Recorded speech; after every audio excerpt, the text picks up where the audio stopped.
আসসালামু আলাইকুম। আমি আছি বর্তমানে বাংলাদেশ জামায়াতে ইসলামের ৩ নং চান্দোলী ইউনিয়নের ৬ নং ওয়ার্ডের ডক্টর মোবারক হোসেন ভাইয়ের নির্বাচনী অফিসের প্রচার প্রসারণা যে অফিসটি রয়েছে, আমি সেখানে আছি।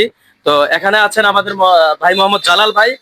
তো আমি জালাল ভাইকে দু একটা প্রশ্ন করবো, আপনারা আমার শেষ পর্যন্ত ভিডিওর শেষ পর্যন্ত থাকবেন অবশ্যই।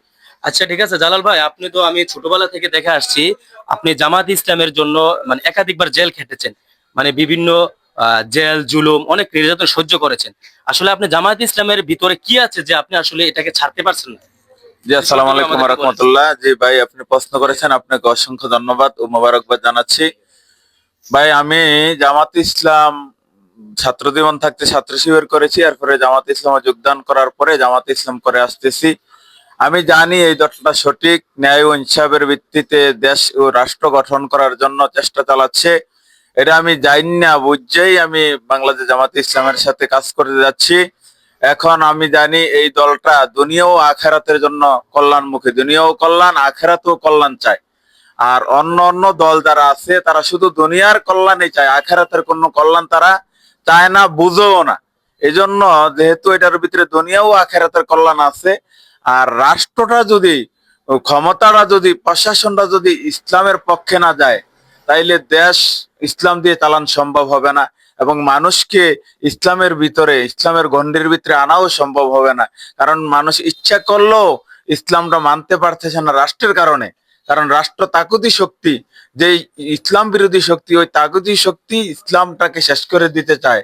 যেই কারণে এটা বুঝে শুনেই জামাতে ইসলামে অনেক কষ্ট করার পরে, জেল খাটার পরে, নির্যাতন সহ্য করার পরেও ওই দলটাকে চাচ্ছি যে এই দলটাতে আমরা থাকি এবং এটা দিয়া আমরা ন্যায় ও ইনসাফের রাষ্ট্র গঠন করব ইনশাল্লাহ।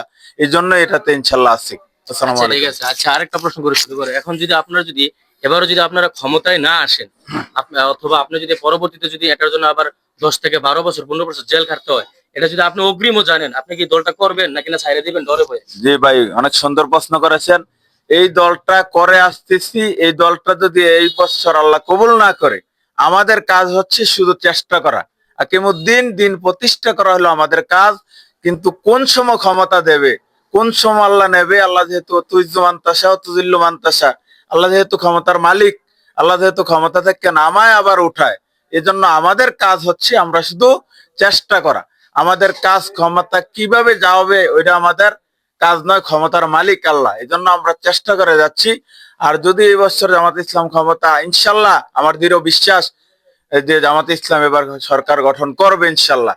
যদি না যায় তাহলে আল্লাহ কবুল, যদি না করে না গেল, কিন্তু না যাওয়ার পরেও আমাদের জীবন যদি যায়, আমাদের জীবন চলেও যদি যায়, বারবার যদি জীবন চলে যায়, আবার শহীদ হয়ে আবার আল্লাহ ফিরিয়ে দেয়, তারপরেও ইসলাম থেকে চুল পরিমাণ দিন কায়েম থেকে সর্বনা ইনশাল্লাহ। ধন্যবাদ। শুনছেন, আসলে উনি বলতেছেন আসলে কোরআনের এক আয়াতে বলছেন ও ইজ্জু মানতাসা ও তুযিল্লু মানতাসা, মানে সম্মান দেওয়ার মালিক আল্লাহ, ক্ষমতা দেওয়ার মালিক আল্লাহ, আবার অপমান করার মালিক আল্লাহ। উনি যদি 10 বছর না 15 বছর না সারা জীবন উনি যদি শহীদ হয়ে যান, তাহলে উনি এই দল থেকে এক চুল পরিমাণে উনি নড়বে না। পেজের সাথে থাকবেন, সবাই সুস্থ থাকবেন, ভালো থাকুন। আসসালামু আলাইকুম রহমতুল্লাহ।